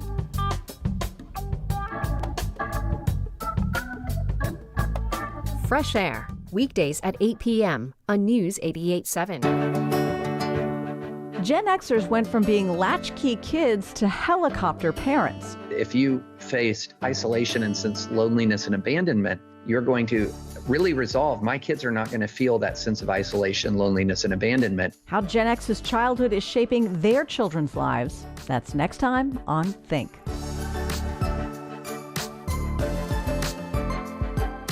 You can listen to Think coming up tonight at 10 o'clock. Houston Public Media is a service of the University of Houston and is supported with your gifts to the Houston Public Media Foundation. More information available online at houstonpublicmedia.org/donate. And now back to Hello Houston. To comment on any of today's topics, call 713-440-8870 or email us at talk@hellohouston.org. Now back to Ernie Manous, Celeste Diaz-Sherman, and Frank Billingsley.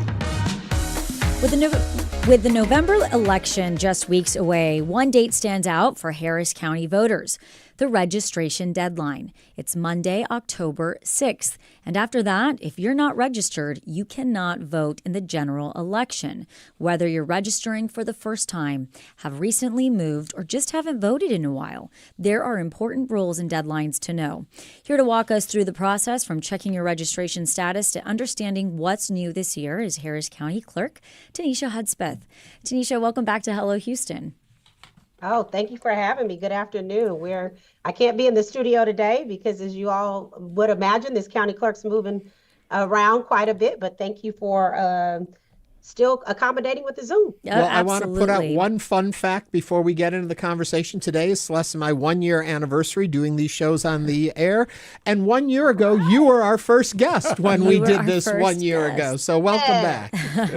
Oh, man, and I'm missing it in person. Okay, we got to make it happen. We'll send you a donut. For sure. 1 year. And if you would like to join the conversation, you have a question, you can call or text 713-440-8870. Well, I have a question. I moved recently from one house to another, and when I did my forwarding address through the post office, it said, do you want to also change your voter registration card? And I said yes. And that was like 6 weeks ago, and I haven't received a new card. So how do I know if I'm actually registered properly? Yeah, so I don't for want to. starters, Well, I don't want to go down there with a driver's license with my new address and a voter registration card with my old address, and they say the addresses don't match. Or does that matter? Right, no, that actually doesn't matter. It's actually your photo ID saying that you are the voter who is. But here's the thing. If you've changed your voter registration, number one, while I am the county clerk of elections, I'm not the county clerk of voter registration. When that dynamic changed from EA to the separation of divisions, Annette Ramirez is your voter registrar. So I will simply say that you need to contact that office and or go onto the website and make sure that that information from DPS was actually transferred to the tax assessor collector's office, which is also the voter registrar here in Harris County. So I will provide that information. You can always go to Harris Votes and click on voter registration, and it'll take you directly to that website. But the website for the voter registrar's office is www.hctax.net. And some people might say, why is the tax assessor collector the voter registrar? Well, in the state of Texas, some election officials are appointed, some are county clerks, and some are tax assessor collectors. And in Harris County, the tax assessor collector is the voter registrar. So again, for voter registration, because the deadline is Monday, we just talked about that. That is to get all your voter registration up to date, information in time. October 6th is the deadline. So you want to go to hctax.net, or you can simply call the voter registrar's phone line, which is 713-274-8000, 713-274-8000, and you can make sure that your voter registration information is up to date. So I'm glad you had that question, because that's going to be important for all the listeners today. So in looking at that too, in person, you have to have your voter's registration. Your deadline is October 6th. And it also says by mail, postmarked by October 6th. Now I'm going to move into your realm, but I put that out there to begin the question here. Sure. When you actually vote, if you vote by mail, it needs to be postmarked at November 4th is Election Day by 7 p.m. on November 4th. I'm curious about the 7 p.m. time, but then it has to arrive in the office by November 5th at 5 p.m. Why does it matter when it arrives if it has been postmarked, which tells me it's now in the hands of the government? Why is there a deadline on when it arrives? Well, number one, for starters, people need to know that election officials are not the one who determine the laws, right? Our Texas legislature does. And I just heard that you all were talking to Senator Bettencourt, someone who I talk with often. And so this is all Texas election code that we have to follow. But I want to go a little step further, because we talked about the deadline in our office. Our office should receive mail ballots, but the deadline to apply to vote by mail is going to happen before Election Day. So if you qualify to vote by mail and you apply, it has to be done by October 24th. So again, that's October 24th was always a Friday. If you are 65 years or older, sick or disabled on or before Election Day, you're a college student, you're registered in Harris County, but you're in a different county going to school. Maybe you're a pregnant mother, don't know if that baby's going to come in time. If you're confined in jail but not convicted, these are all the different qualifications. And voters, I'll say this over and over again, can go to Harris Votes, look at if they qualify, get the application and get that submitted, which means it has to be submitted in our office by October 24th. That is the ballot by mail application. Now, when it comes to the physical ballot by mail, once the voter gets it, they vote it, they send it into our office. The state law does say that our office has to receive, it has to be postmarked by a certain time on Election Day, and our office has to receive it by 5 p.m. the following day. And so that is the Texas election code. We follow that. Unfortunately, we don't control the USPS system when it comes to the Postal Service. So what I do is encourage voters, number one, as soon as you get your mail ballot, make sure that you voted and that you get it sent in as soon as possible. But voters that may get their ballot and the mail is moving slow and they're not sure that it's going to get to us in time by Election Day or that next day deadline can also bring their physical mail ballot to a voting center to surrender it and vote a regular ballot, and or bring it to our downtown office, which is the only location you can on election day to just provide that mail ballot to us. Can somebody else deliver it for you?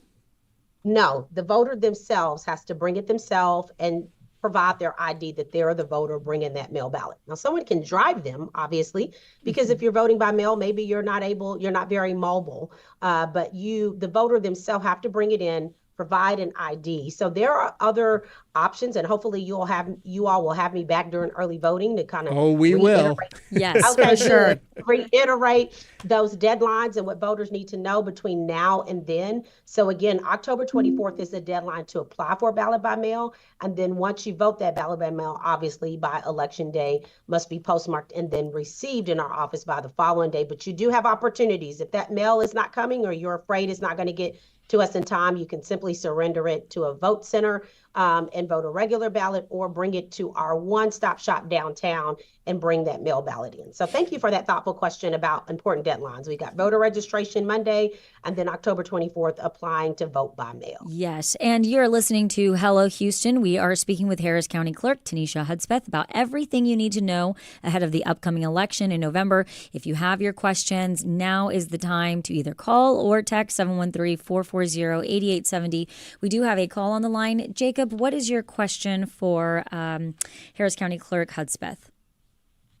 To make elections fair, are voting machines equal in number for all voting locations?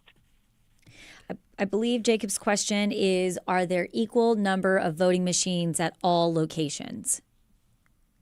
Okay, so here's what Harris County needs to know. We're the largest in the state of Texas and the third largest in the nation. So when it comes to voting equipment and locations, we allocate by registered voters, by turnout, and Harris County has the most amount of polling locations. So for this election, we'll have in the ballpark of 69, maybe give or take a little more, early voting sites. And then on election day, 600 locations. So there is not an endless amount of voting equipment, but what we do is follow the law and make sure that allocations by the amount of registered voters in every single region of this county has the appropriate amount of voting machines, materials, and supplies, and we actually over allocate from the matrix that is provided from the state of Texas. So Jacob, I know who you are. I know you're active in Commissioner's Court. I'm glad that you called in to ask that question. So we not only follow the law, we go the extra step by over allocating for all of our polling locations and making sure there's plenty of supplies.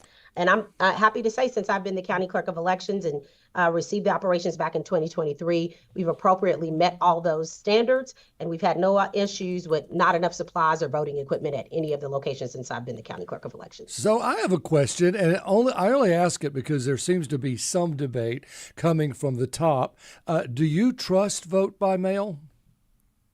Do I trust vote by mail? Do you trust Absolutely, it? I do. For those who get the information in, they fill out the application. Now, is there if there are a lot of steps that can be tedious to the vote by mail process, but in terms of election officials who carry out this process, as long as we receive your information, if there are any items that need to be fulfilled and we get it in ahead enough time, our office is now, because of new legislation, able to call voters and not just put a response in the mail to say, hey, you didn't sign or you're missing some personal information. You can get that done before election day. So we do all we can.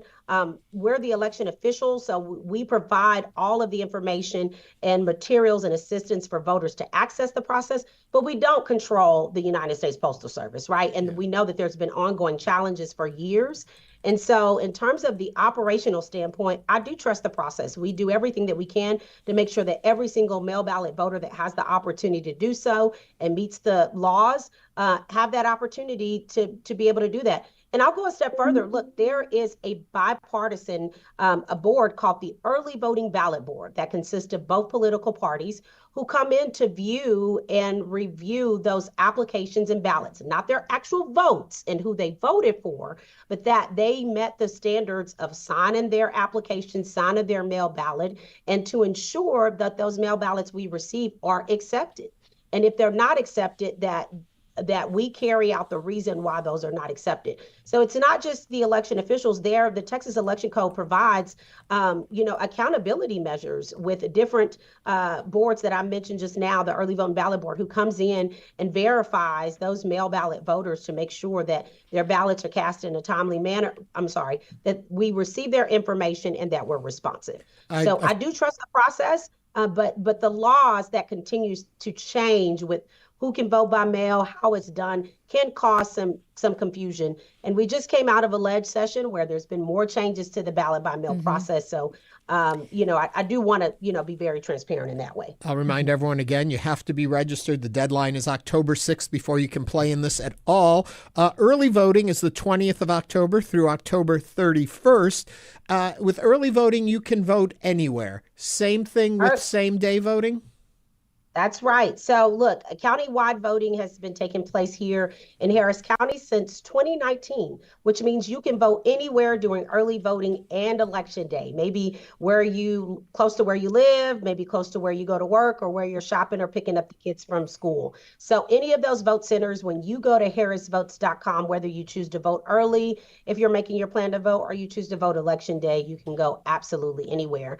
And you all should know, as your county clerk of Harris County, I worked really hard with elections officials across the state to be able to keep county-wide voting. Yeah. That was on the menu at the state legislature, and we worked quickly with our commissioners court and our elected officials in our counties to pass a resolution to support county-wide voting. In a county this size, I can't imagine going back to precinct level voting. And so again, voters can go anywhere during early voting, which is October 20th. Through October 31st, through Halloween, and then Election Day, November 4th. And you can still look online to see the wait times? You can still go online to see the wait times. I think that's right. Great. Harrisvotes.com, all things. We started wait times, I believe, somewhere around 2019 when we implemented countywide voting. And so it's kind of like a traffic stop area. You go by, the location either has a green dot, red dot, or yellow. Green obviously means go. There's probably not a line. Yellow might mean a little traffic. Red means there's a line. But look, you have 12 days to early vote before Election Day. So you have plenty of days and hours to get it done. In Harris County, unlike, the other counties in the state of Texas, we have 7 a.m. to 7 p.m. voting for all days during early voting, except for Sunday, 12 to 7, and Election Day, 7 to 7. So plenty of days to vote, plenty of vote centers to choose from, and ways to set a plan and making sure you also do your homework. You can now go view your sample ballot online. We have a quick call from Jay from South Houston, and then we'll wrap. Jay, what's your question?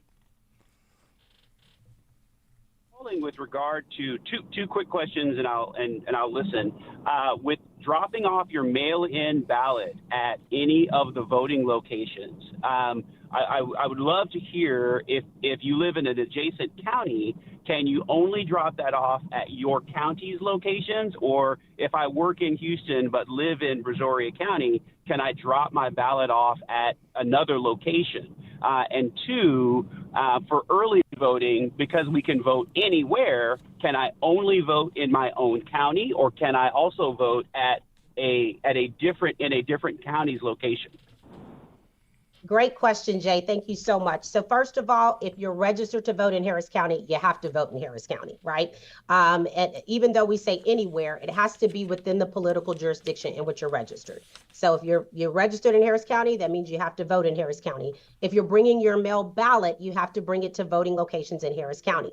So let me clarify. If you have your mail ballot and you bring it to an early voting site, you'll be required to vote a regular ballot and surrender that ballot. But if it's Election Day, you can simply drop the ballot. Well, not drop it, but you'll bring the ballot to our downtown office and be verified. But again, if you're in Brazoria, you're registered in Brazoria, you have to vote in Brazoria. And those processes follow throughout every single political jurisdiction in the state. So while it is that you can vote anywhere during early voting and Election Day, it definitely has to be in the county in which you're registered. But if you're mailing in your ballot, though, you can drop it in a mailbox anywhere and it'll get its way back to you. That's correct. That's right.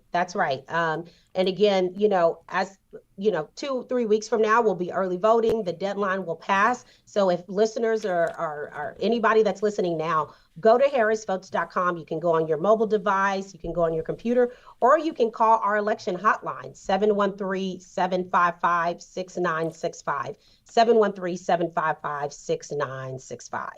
Harris County Clerk Teneshia Hudspeth, thank you for joining us today on Hello Houston.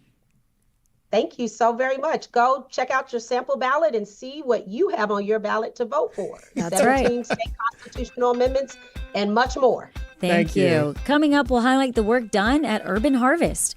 Stay with us as Hello Houston continues.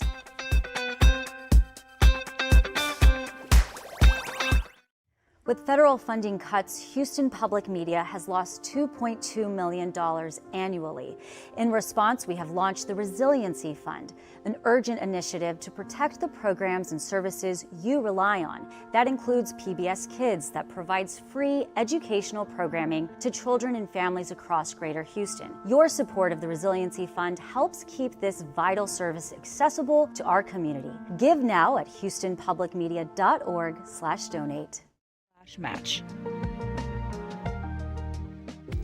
Support comes from the Czech Center Museum Houston, presenting its fall fundraiser on October 4th in Prague Hall. The evening features the Silk Road Jazz Quartet and honors the 89th birthday of Václav Havel. More at czechcenter.org. Support for Houston Public Media comes from the Hobby Center for the Performing Arts, presenting comedians Hassan Minhaj and Ronnie Cheng in their co-headlining comedy tour, Hassan Hates Ronnie, Ronnie Hates Hassan. Live one night only October 5th. Tickets at thehobbycenter.org. And now back to Hello Houston. To share your thoughts on any of today's topics, call 713-440-8870 or email us at talk@hellohouston.org. Now here's Ernie Manous, Celestia Sherman, and Frank Billingsley. Urban Harvest is the largest nonprofit farmers market in the city of Houston. Founded in 1994, the farmers market strives to be a force of change by not only transforming but also increasing food accessibility in the greater Houston area through its partnerships and various programs. Joining us now to tell us more about Urban Harvest is Carol Burton, the Director of Permaculture for Urban Harvest. Carol, welcome to Hello Houston. Thank you so much. Thank you for having me. Sure. And if you have a question about Urban Harvest or for Carol, you can give us a call or send us a text at 713-440-8870. So Carol, there's no secret. I'm into gardening right now. It's cat's out of the bag for a while now. But I got to ask you, what exactly is permaculture? I'm so glad you asked. Basically, it is a word that is coined between permanent and agriculture. So it's a holistic design process and approach, sort of a whole systems thinking to growing food, increasing abundance, solving today's problems and issues in regards to that connection to food and community and culture. Okay, and so take us back quickly to 1994 and what was happening in Houston where you all felt like there's a need for this. So in 1994, we basically started under the umbrella of Target Hunger to address food security. And so our first program was our affiliate community garden network. Now, currently, there are 220 community gardens in the Houston-Harris County area that are part of our network. And that is part of our philosophy of each one, teach one, that if we could teach people how to grow food, then we could create more self-sufficiency and resiliency within the city. Well, I have to tell you, I really appreciate what you all do because I will be there at the fall pickup on Saturday. We are doing a Green Apple Day at my daughter's school. And so the fact that you were able to step in and supplement that for our school garden has been such a benefit. And we want you to teach Celeste how to garden. So let me ask you how it works. So people like Celeste, as long as we're on that subject. Are there other people like Celeste? Who does not know how to garden? So she'll come to one of your festivals. Or event, like the pickup events, yeah. And learn, and you'll teach, and then she'll go back to her own garden? Or do you have community gardens that people work and are able to draw from? Okay, so both. So we have events, and the event this Saturday is our Community Gardens Affiliate Garden Pickup. So that's one of our program services for affiliate gardens. So they have RSVP'd to pick up plants, a set of seasonal transplants, what to grow this fall, since the season is now changing. And it's all curated. So that's really important because I would have no idea what to plant. So I'm sorry, keep going. Yes. And so that's part of what we do is that we're researching and getting feedback from the community gardens of what is growing well and bringing in different varieties of crops. And for instance, collard greens, Alabama Community Gardens is celebrating their 40th anniversary as well on Saturday. And so the gardeners there said, I said, just what type of collard greens should we order for the distribution? And they said, Georgia collards. You know what kind I'll order? Brussels sprouts. Oh, Brussels sprouts. Okay. Those are challenging, more challenging to grow. Yeah. But, talk to us about the climate in Houston and what kind of challenges do local community gardens face in trying to grow their own produce? Yeah, so just coming off of the summer where we have that extreme heat, and the end of the summer, we go through a little bit of a drought. And 3 years ago, we had that extreme drought. So we either have a drought or deluge. It's either too hot or we get an unexpected freeze. So a lot of climatic events. And so through gardens and gardening, if you don't have a green thumb, supporting the farmers market by buying local is supporting resiliency so that folks are continuing to grow, and that tempers the climate. The more trees and healthy green spaces we have will create more resiliency in the city. You've talked about that. Well, yeah, I mean, and we need all the green space in Houston that we can get. We're so concrete. I looked at your website. There's a big plea for donations, sort of a now more than ever. We can relate to that here at Public Broadcasting. So it looks like you tell me about maybe 40 or 50% of your budget is from federal funding. How have you been affected?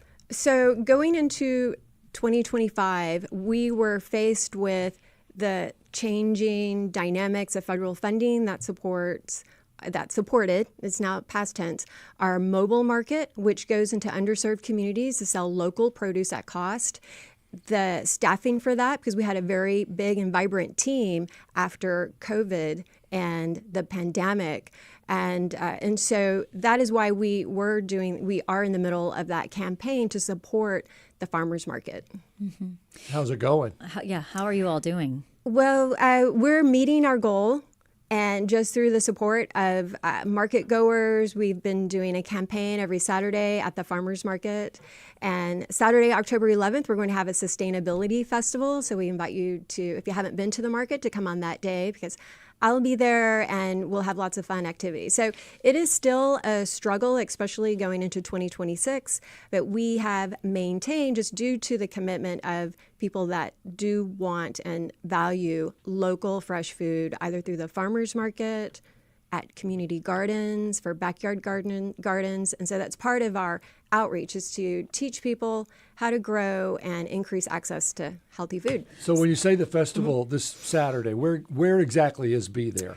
Oh, okay. So this Saturday, October 4th, is for our community gardens to pick up their plants at community gardens. And where is that?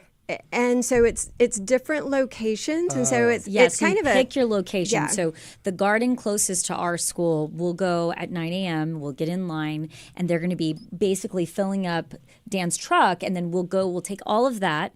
We have a large group of parents and students at our school. Our science teacher will be there. We'll have administrators, and from there we'll be able to use that to work and harvest our fall. Right. It's not for plant. Individuals. It's for organizations. So go online yes, to find the place. Find out the places for the next festival. Yes. Go online, look at our classes, and also look at events.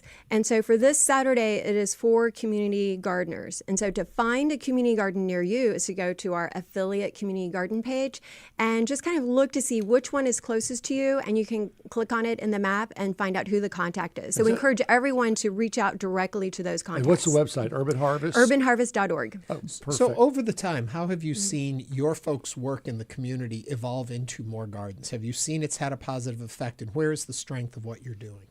Well, thank you for asking that. So basically, before around 2019, we really had to look at, are we still going to continue giving this class in how to create a community garden? Because at that point, so many gardens were struggling in maintaining their volunteer base, because most of these projects, the majority, are volunteer-led. And it's hard. And it's hard, especially with the heat, with the freeze.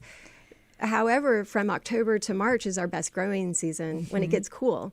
And that's why we're so busy right now. We're getting all of the gardens prepared for the cool season. So we stopped offering that class because we wanted to support the existing gardens, and that's through classes and through my position, which was started in 2023, to expand our permaculture design certification program.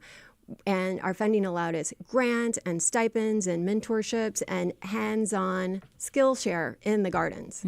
So that has been very successful over the last 3 years. The seeds you planted have sprung. Have grown. Exactly. Congratulations. And, it's very exciting. So I have goosebumps because what is going on now is that each of the smaller communities and hubs are very active. Oh. That's us, and we're going to be there on Saturday. You know what? Yes. I can't believe Dan has a truck. Yes. I figured him for a BMW guy. He used to have some BMWs. Carol Burton is the Director of Permaculture for Urban Harvest. Carol, thank you for joining us today on Hello Houston and for what you guys do at Urban Harvest. Yes, if I have a moment, I'd like to do a shout out to Myers Green Day because they have underwritten a project at a vacant lot for us to support a vacant lot in Lawndale to transform into a community garden. Beautiful. And that brings us to the end of our show. We want to thank you for watching and listening to Hello Houston. Thanks for listening to Hello Houston. Join us every Monday through Friday from 11 a.m. to 1 p.m. to talk all things Houston. The Hello Houston production team includes Garrett Bowman, William Menjivar, Jen Altide, Todd Holslander, and Jim Kovacic. For the latest in local news, subscribe to the Hello Houston daily newsletter at houstonpublicmedia.org. Hello Houston is a production of Houston Public Media. The opinions expressed by the guests of this program are solely their own and do not represent the views of management, staff, or underwriters of Houston Public Media. Support comes from Dekamera, presenting Other Worlds Season Overture. Works by Ravel, Rachmaninoff, and Schubert, featuring pianist Enon Barnatan and violinist Tessa Lark. October 3rd at the Wortham Center. Tickets at